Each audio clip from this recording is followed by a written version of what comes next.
I was 6 years old when I learned that a home could be a prison, and that the person who held the keys could call herself family. My Aunt Eleanor didn't kidnap me. She bought me.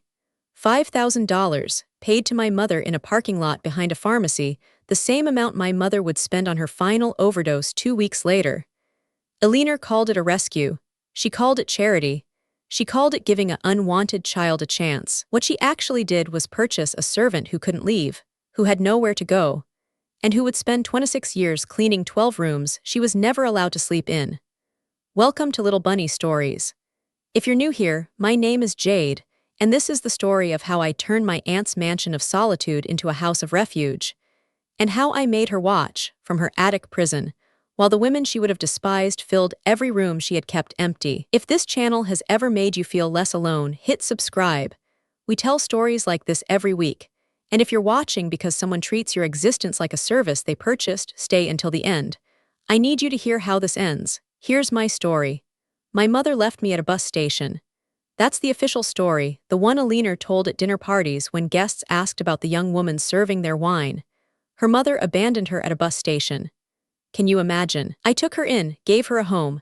Some people are simply born to be saved. The truth was messier. My mother was an addict, yes, but she didn't abandon me, she sold me. I remember the parking lot, the pharmacy's fluorescent light bleeding into the dark, the smell of Eleanor's perfume, something expensive and sharp, like crushed ice. I remember my mother counting the money twice, her hands shaking, not from withdrawal but from relief. I remember her kneeling, pressing her forehead to mine, saying, "Be good, baby, be useful. Don't make her send you back." She didn't say goodbye, she just stood up, walked to the pharmacy, and never came out. I learned later that she bought enough with that $5,000 to end her life. I learned later that Eleanor knew, that she had calculated the cost, that she had chosen a price high enough to be final. My mother wasn't just an addict to Eleanor. She was a transaction. And I was the product. Eleanor drove me to her mansion in silence.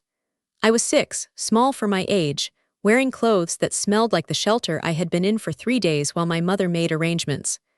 The mansion rose out of the dark like a ship, Victorian, gabled, 12 bedrooms visible from the driveway, all of them dark except one on the top floor where Eleanor slept.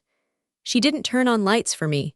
She led me through the kitchen, down a narrow staircase, and into the basement. "This is the laundry room," she said. "You'll sleep here. It's warm, it's dry, more than you had before."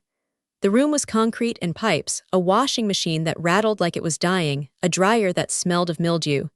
In the corner, someone, a previous servant perhaps, or a previous child, had left a folding cot with a thin mattress. Eleanor pointed to it. "Your bed, be grateful." I was 6.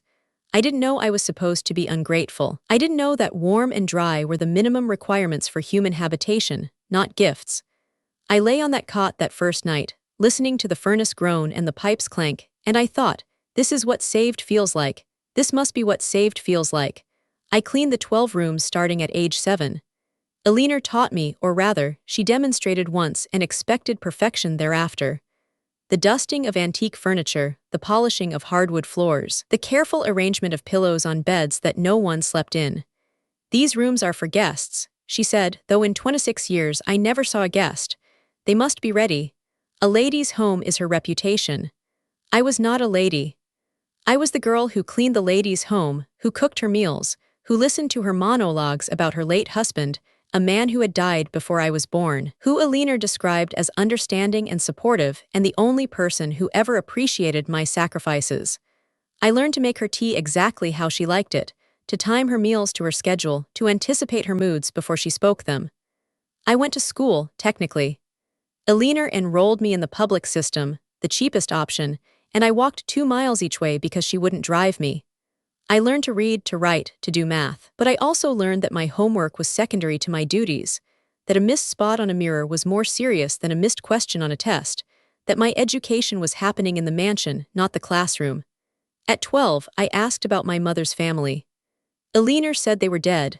At 14, I found a letter in her desk, a letter from my grandmother, my mother's mother, asking about me, offering to take me, begging for contact. Eleanor had never answered. She had kept the letter in a drawer labeled miscellaneous, between receipts for curtains and invoices for garden maintenance. I didn't confront her. I was 14 and I had nowhere else to go. I put the letter back, but I remembered the address. I wrote to my grandmother in secret using stamps I stole from Eleanor's desk, paper I took from the recycling bin. She never answered. She was dead by then, I learned later. The letter I found had been from years before, and Eleanor had simply never bothered to tell me. I stopped asking about family. I started asking about space. The basement was 10 by 12 feet. I measured it with a string I found in a junk drawer, marking the walls with pencil, creating a map in my mind. I was 15, obsessed with the idea that I could make this space work, not just survive in it, but live in it, own it, transform it from prison to sanctuary. I started with the walls. I painted them with leftover paint I found in the garage, a pale blue that Eleanor had rejected for a bathroom. I hung fabric scraps as curtains, creating the illusion of windows where there were only pipes. I built shelves from discarded wood, using nails I straightened from old pallets. I collected books from the mansion's library, books Eleanor never read, books she bought by the yard for decoration, and arranged them by color, by subject, by the order they made me feel. I created a world in 10 by 12 feet, a world where I was not a servant but a curator, not unwanted but intentional. I photographed it with a phone I found in a drawer, one Eleanor had replaced and forgotten. I posted the photos anonymously on forums for small spaces, for budget design, for rooms that shouldn't work but do. People commented. They asked questions. They wanted to know how I had made a laundry room feel like a universe. I told them about proportion, about light, about the psychology of enclosed spaces. I didn't tell them about Eleanor. I didn't tell them I was 16, or 17, or 18, still sleeping on a folding cot in a basement while I designed imaginary homes for strangers on the internet. I just gave them my knowledge, and they gave me something I had never had before: recognition. Not as a servant, not as a charity case, but as someone who understood space, who could transform the unlivable into the beautiful. At 18, I asked about college. Eleanor laughed. It was a sound I knew well, sharp, brief, like a door slamming. College, for what? You already have a job, a home. I gave you everything when no one else would. That is your education. I want to study architecture, I said. Interior design, I have a portfolio, I could get scholarships. Scholarships? She said the word like it tasted bad. And who would do my work while you're off playing student? Who would clean these rooms? Cook my meals? You think the world owes you something, Jade. It doesn't. The world owed me for taking you in, and you owe me your labor. That is the transaction. That is the only transaction. I didn't argue. I had learned, by 18, that arguing with Eleanor was like arguing with a wall. She absorbed nothing, reflected everything back as her own righteousness. I went back to my basement. I opened my laptop, the one I had bought with money saved from selling discarded items from the mansion online, items Eleanor never noticed were missing, and I enrolled in online courses. Night classes. Community college programs I could complete remotely, between Eleanor's dinner and her bedtime, while she slept in her attic room and I studied in my basement kingdom. I told her I was taking hobby classes. Cooking, she assumed, flower arranging, something appropriate for a servant. She didn't ask to see my work. She didn't care what I did as long as the floors were polished and the tea was ready at 4 o'clock exactly. I studied architecture, interior design, the psychology of space, how rooms make people feel, how light affects mood, how the shape of a ceiling can make someone feel safe or trapped. I learned that my basement, my 10 by 12 feet, was not just small, it was designed to make me feel small. The low ceiling, the exposed pipes, the lack of windows, these were choices, even if Eleanor hadn't made them consciously. Someone had built this room to house machines, not humans, and Eleanor had chosen to house me in it. I learned that I could change that. Not the room itself, I couldn't move walls or install windows, but I could change how I experienced it. I could create sightlines that suggested expansion. I could use mirrors to reflect light and create depth. I could arrange furniture, my cot, my shelves, my small desk, to create zones of purpose, of identity, of self. I redesigned my basement every year. Each version was better than the last. Each version taught me something about space, about people, about the relationship between where we are and who we become. And I built a portfolio. Real projects, for real clients, found through online forums and word of mouth. Small apartments, studio spaces, rooms that shouldn't work but did. I used a fake name at first, Jade Designs, because I didn't want Eleanor to find out. Later, as I gained confidence, I used my real name. Jade, just Jade. No last name because Eleanor had never given me one legally. I was still Jade, temporary ward in her documents, still not adopted, still not claimed, still a guest in a home where I had lived for 2 decades. I was 28 when I left, Not escaped, left, with a job offer, with an apartment lease, with a life I had built from basement scraps and stolen Wi-Fi. Eleanor cried, I didn't expect that. She stood in the kitchen, her hand on the counter, and tears slid down her face without sound. After everything I've done for you, she said. After everything I've given, this is how you repay me. I've repaid you every day for 22 years, I said. With labor, with presence, with the performance of gratitude. I'm not running away, Eleanor. I'm just finishing. You'll be back, she said. Her voice had shifted, the tears drying instantly, something harder underneath. You think you can survive out there? You think anyone will want you? You have no family, no name, no history. I am all you have. I am all you'll ever have. I didn't answer. I picked up my bag, one bag. Everything I owned fit inside. 22 years compressed into 30 pounds of fabric and memory, and I walked out the kitchen door, the same door I had entered at 6. I didn't look back. I had learned from designing small spaces that looking back makes rooms feel smaller. You have to look forward to the next wall, the next corner, the next possibility of expansion. My apartment was 400 square feet. It was the largest space I had ever inhabited alone. I spent 3 weeks designing it, arranging and rearranging, creating zones and sightlines and the particular magic of a room that breathes. I slept on a real bed for the first time, a mattress on the floor, but a real mattress with springs and support and no folding mechanism. I woke up without the sound of pipes. I made coffee without checking Eleanor's schedule. I existed in time that belonged to me. For 6 months I was free. Then Eleanor called. She didn't call to apologize. She didn't call to ask me back. She called to threaten. I know things, she said. Her voice was thinner on the phone, older, but the sharpness remained. About your mother, about what really happened. Things that would change how you see. Everything. I know what happened, I said. She sold me. She died. You bought me, that's the story. Is it? Eleanor laughed, that same door slam sound. Are you sure? Are you sure you know the whole story, Jade? Or just the version that lets you sleep at night? I didn't sleep that night.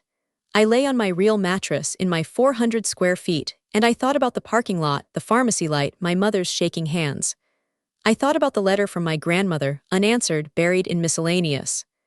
I thought about Eleanor's particular cruelty, not the obvious kind, not hitting or screaming, but the precision of her control, the way she held information like currency, doling it out or withholding it to maintain power. I went back. Not to stay, I had my apartment, my job, my life, but to find out, to know the whole story or as much of it as Eleanor would give me.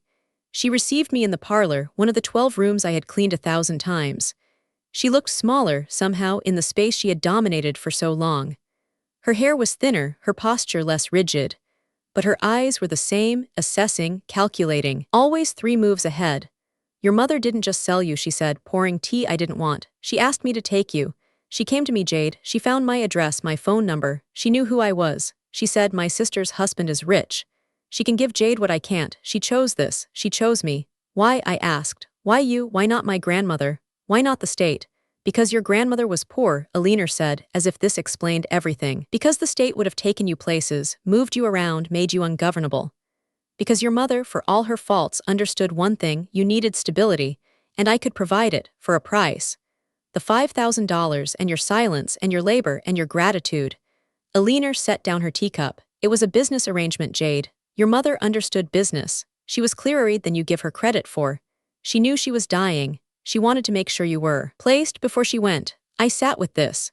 I sat with the image of my mother, not as a victim of addiction or a monster who sold her child, but as a woman making a terrible calculation in terrible circumstances. I didn't forgive her. I didn't understand her. But I saw her, for the first time, as a person with limited choices, not just as the absence that had defined my life. There's more, Eleanor said. She was smiling now, the smile of someone who had waited years to deliver this particular blow. The money she used, her final overdose.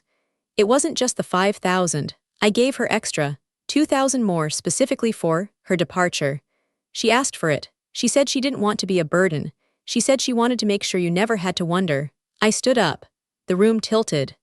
I had cleaned this room 1,000 times, polished the furniture, arranged the pillows, and now it felt like a stage, like a set, like something designed to make me feel exactly what I was feeling, unmoored, unmade, uncertain of every story I had told myself. You paid for her death, I said. You financed my mother's suicide. And you kept me here, cleaning your floors as if that made us even. I saved you, Eleanor said. I gave you a home. I fed you. I educated you. You didn't educate me. I educated myself, in secret. while you slept. And I never asked for more than you could give. I never touched you. I never beat you. I was better than most, Jade. Better than your mother would have been if she had lived. Better than the foster system. Better than the streets. She was right in a way. That was the cruelty of it. She was not the worst thing that could have happened to me. She was just the thing that had happened, and she had made sure I knew it, every day, in every room, with every cup of tea poured exactly at 4 o'clock. I left. I didn't say goodbye. I walked out the same kitchen door into the same world, but something had shifted. I was not just a former servant now. I was a daughter of a transaction, a product of a death, a person whose origin story included a price tag and a funeral financed by the same hand. I went back to my apartment. I sat in my 400 square feet, and I planned, not revenge, not exactly. I had learned from studying space that destruction is easy. Anyone can knock down a wall. The skill is in transformation, in taking what exists and making it something else, something that serves a different purpose, that tells a different story. I waited, I worked. I built my career, my reputation, my savings. I learned, through channels Eleanor didn't control, that she was aging, that the mansion was deteriorating, that the 12 rooms I had kept perfect were now dusty, neglected, filled with the particular sadness of spaces that have outlived their use. And I learned that she had a stroke. A small one at first, then a larger one, leaving her partially paralyzed, unable to speak, confined to a bed in the attic, the same attic where she had slept for decades, looking down on the world she controlled. I visited her in the hospital.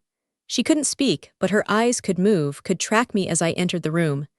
I sat by her bed, took her hand, the hand that had pointed to my basement cot, that had poured tea at 4 o'clock, that had written checks that bought my mother's death, and I said, "I'm going to take care of you." Her eyes widened, not with gratitude, with suspicion. She knew me.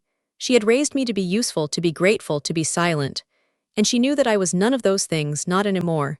"I've been studying your mansion," I said. "It's in disrepair. The roof needs work. The plumbing is failing. If you want to sell it, you'll need to renovate.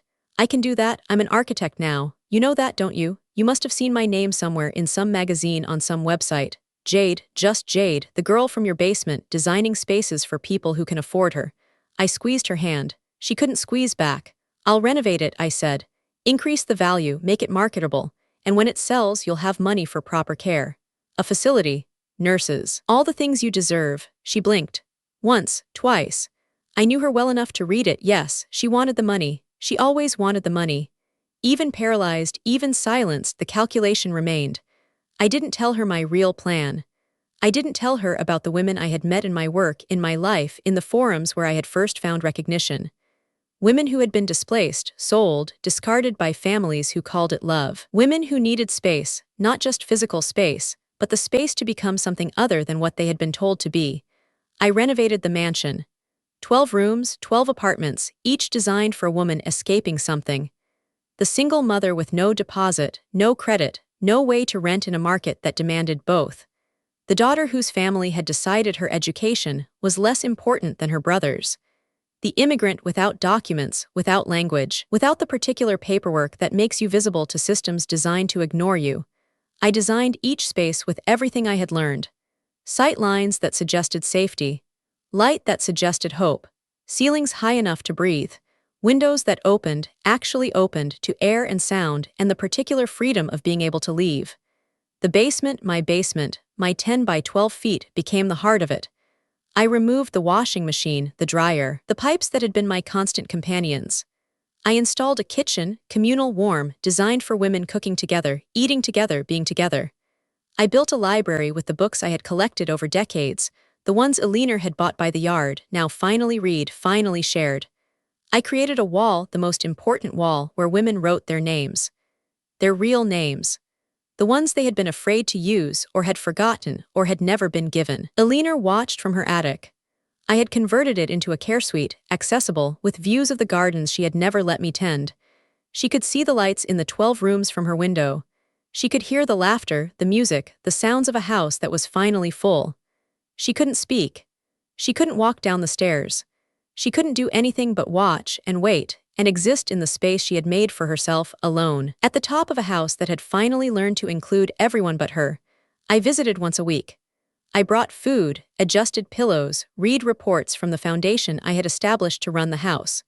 Today, 3 women found jobs, I would say. 2 children started school. A mother received her GED. I read these facts in the same tone Eleanor had used for her monologues, performative, controlled, designed to communicate something beyond the words. She closed her eyes when I spoke. She couldn't cry, the stroke had taken that, along with speech and movement, but I knew she felt each report as a small wound, a reminder that the house she had kept empty for decades was now full of people she would have despised. Women with no money, women with no pedigree, women who worked with their hands, who spoke with accents, who had survived things Eleanor couldn't imagine and didn't want to. I didn't hate her. That was the surprising thing. I had expected hate, had prepared for it, had built rooms for it in my mind. But when I sat by her bed, reading reports in my performative voice, I felt something closer to pity. Not for her suffering, she had caused too much for me to feel that, but for her limitation. She had spent her life collecting space, keeping it empty, defining herself by what she excluded. And now she was excluded by her own body, from the only world she had ever valued. One day, a young woman named Sophia climbed the stairs to the attic without permission. She was 19, escaping a father who had tried to sell her not for money, but for connection, for alliance, for the particular commerce of daughters in communities that valued them less than their brothers. She had been at the house for 3 weeks, silent, watchful, learning to trust that the space was actually hers. She found Eleanor in her bed, alone, the afternoon light making her look like a statue, like something already memorialized. Sophia stood in the doorway for a long moment. Then she walked in, stood by the bed, and looked down at the woman who had built this house as a fortress of solitude. "Thank you," Sophia said. She didn't know who Eleanor was. She didn't know about the basement, the $5,000, the transaction that had started everything. She just knew that this house existed, that she was in it, that she was safe for the first time in her life. Eleanor's eyes moved. I don't know what she felt, gratitude, rage, the particular confusion of being thanked for something she had tried to prevent. She couldn't speak. She couldn't gesture. She just lay there looking up at Sophia, while the sounds of the house filtered up from below, cooking, conversation, the particular music of women living together. Sophia left. She didn't say anything else. But I found out later, from another resident who had seen her on the stairs, and I sat with that knowledge for a long time. Eleanor had spent her life making sure no one thanked her for the wrong things. And now, at the end, she had been thanked for the exact thing she had never intended, providing shelter, providing space, providing a house that could be transformed into a home. She died 6 months later. Quietly in her sleep, the way people describe deaths they want to believe were peaceful. I was not there. I was in my apartment, the 400 square feet that was still mine, still the first space that had ever belonged to me. I got the call from the nurse, and I sat with the news, and I felt nothing. Not relief, not grief. Just the particular emptiness of a chapter ending, of a door closing that had been open for too long. Her will left the mansion to me. Not out of generosity, she had no one else. No children, no nieces or nephews, no friends who had lasted beyond her ability to entertain them. Just me, the servant she had purchased, the ward she had never adopted, the person who had outlasted every other relationship in her life. I didn't sell it. I didn't burn it. I just continued what I had started, the Eleanor house. That's what we call it now. Not in her honor, as warning, as reminder, as the particular irony of a name that means something different to everyone who hears it. The women who live there, it's a promise. To the people who drive past, it's a curiosity. To me, it's a conversation I keep having with a woman who can no longer speak. I don't live there. I tried once in the first months after her death. I moved into one of the 12 rooms, the one with the best light, the one I would have designed for myself if I had been allowed to choose. I lasted 3 nights. The house was too full of her, not her ghost, but her choices, her emptiness, her particular architecture of exclusion. I could feel it in the walls, in the floors, in the way the stairs creaked at 4 o'clock, the time she had always poured her tea. So I moved back to my apartment. I visit daily, supervise the foundation, design new spaces for new residents. But I sleep in my 400 square feet, on my real mattress, with the sound of neighbors and traffic and the particular chaos of a city that doesn't belong to anyone. The house has been full for 4 years now. Women come and go, some staying weeks, some staying years, some eventually becoming staff, becoming family, becoming the particular network of care that Eleanor never built. The basement, my basement, is still the heart. The kitchen, the library, the wall of names. I go there sometimes, late at night, and I read the names. Sophia, Maria, Aisha, Chen, Names that Eleanor would have found foreign, unpronounceable, wrong. Names that belong to women who are alive, who are safe, who are becoming something other than what they were told to be. I planted roses in the garden last spring. Eleanor had only allowed certain flowers. Roses were too common, too obvious, too much like what ordinary people grew. I planted them anyway, in the soil I had tended as a child, the gardens I had maintained but never been allowed to enjoy. They grew. They bloomed. They were ordinary and beautiful and mine. A girl helped me. 5 years old, daughter of a resident, small hands enthusiastic in the dirt. "Why is it called Eleanor House?" she asked, planting a bulb upside down, which I gently corrected. "Because a woman named Eleanor built it," I said. "And because sometimes the people who try to lock you and don't realize the keys were always in your pocket." She looked at me, dirt on her nose, confused. "I don't have pockets." I laughed. It surprised me, the sound, the feeling, the particular joy of a moment that wasn't designed or planned or performed. "Then you keep them in your hands," I said. "Or your heart. Or the spaces you build for yourself when no one gives you space." She went back to planting, satisfied, and I watched her, this child who would grow up with a story different from mine, who would never know the particular transaction that had started everything, who would only know this house as a place of safety, of names, of walls that held rather than confined. I am Jade. I am 32 years old. I spent 26 years in a basement, cleaning 12 rooms I was never allowed to sleep in, serving a woman who bought me and called it rescue. I spent the years after that learning that space is not just physical, it is the right to exist, to expand, to become. And I am still learning. I will always be learning. If someone has tried to make you small, to fit you into a space designed for machines rather than humans, to call your labor gratitude and your silence contentment, I need you to know, you are not the size of the room they gave you. You are the size of the world you can imagine, and the world you can build, and the world you can share with others who have been made to feel small. See you in the next story.